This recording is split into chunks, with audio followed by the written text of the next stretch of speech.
Tu as les genoux et les hanches tout raides, tu as tendance à marcher comme ça, un peu penché en avant, les jambes toujours écartées, les genoux vers l'extérieur, tu as mal aux genoux, tu as mal surtout ici, là juste en dessous de la rotule. Des fois on a même pu te dire que tu avais une capsule rétractile ou une algoneurodystrophie en face froide, un mot un peu vulgaire pour dire que tout est raide. C'est l'inverse, scientifique pour dire que tout est raide. Et en gros, tout est raide quand tu es vulgaire.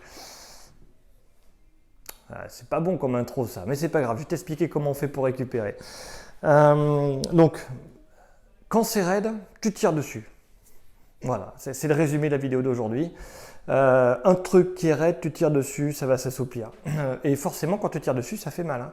Alors attention, il faut quand même mesurer que ça a un effet positif. Donc là, on va parler du genou. Hein. Ici, là, tu as les genoux qui font mal, tu as de l'arthrose, ça gonfle. Donc premier truc, hop, je vais prendre ça et je vais vous montrer l'exercice du pompage. C'est que l'exercice d'après, qui est celui qui va permettre de récupérer, qui est l'exercice du samouraï, ne pourra fonctionner que si ton genou est sec. Donc il faut enlever l'eau. Donc pour enlever l'eau, eh bien, je vais pomper. Simplement. Donc je vais plier en arrière, relâcher, plier en arrière, relâcher, plier en arrière, relâcher.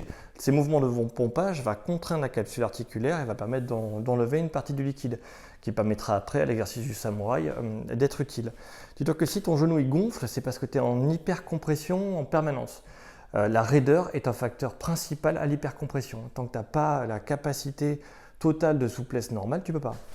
Donc, le premier truc qu'on va faire après le pompage, c'est essayer d'éviter les activités qui te font très très mal. Si tu cours, que ton genou il gonfle à chaque fois, faut pas, hein. Faut d'abord retrouver de la souplesse.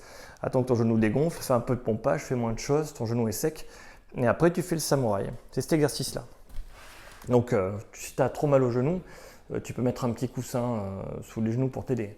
Je montre aussi une vidéo où je montre le samouraï assis au fauteuil. Elle est un peu vieille, il faut chercher sur les playlists, mais tu vas trouver. Et donc ce que je fais, c'est que je me mets comme ça. Ça, c'est pour le samouraï, pour étirer les genoux. Et je vais progressivement en arrière. Tu vas sentir une gêne, une douleur. Ben, t'attends. Voilà, t'attends tranquillement. Et au bout de 45 secondes, si tu ne bouges pas, la douleur va diminuer. Et après, tu poursuis la douleur et tu vas t'assouplir. Il n'y a que deux possibilités. Soit la douleur augmente, tu as quelque chose qui est blessé.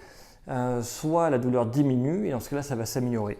Et tu peux avoir une barre sinon. Dès que tu te mets dans la position, si tu ressens une barre sous la rotule, c'est qu'en réalité, il y a beaucoup trop d'eau dans le genou. Il faut refaire du pompage, voilà, tranquillement, avant de recommencer. Dis-toi qu'à chaque fois que tu as de l'eau qui vient dans le genou, c'est que tu as l'inflammation qui est présente. Hein. Il faut d'abord aider en chassant l'eau pour pouvoir étirer les structures qui nous intéressent. Voilà. C'est cette position. Celle-ci par derrière, tac, voilà. Et devant, ça donne ça, comme ça.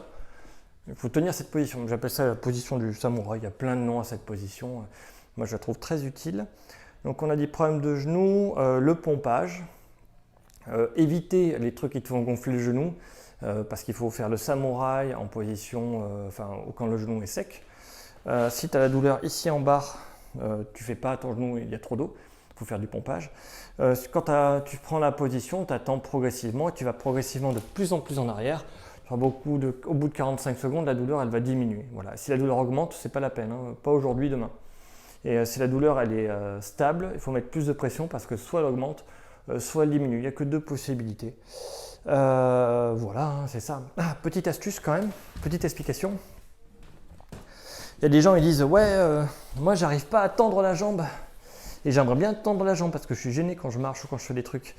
Eh bien, c'est pas possible tant que tu as de l'eau à l'intérieur. Hein.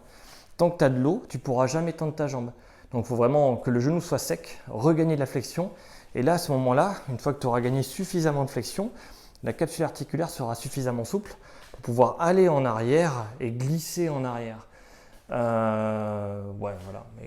Dis-toi que le samouraï, il faut en manger beaucoup. Quand tu as au moins 160 degrés de flexion, c'est-à-dire un genou quasiment normal, il faut au moins plus de 120 degrés, 160 de flexion et un genou sec. Tendre la jambe, ça se fait tout seul, c'est facile. Marcher sans douleur, sans gêne, c'est 90 degrés. Courir, c'est 120. Descendre les escaliers, c'est 120. Monter, 90. Et à 160, c'est à peu près une souplesse normale de genou. Voilà, tu es arrêté par la cuisse. C'est les gros muscles qui bloquent la fin de la flexion. Qu'est-ce que je peux dire d'autre? Non, c'est à peu près ça. Fais tes étirements.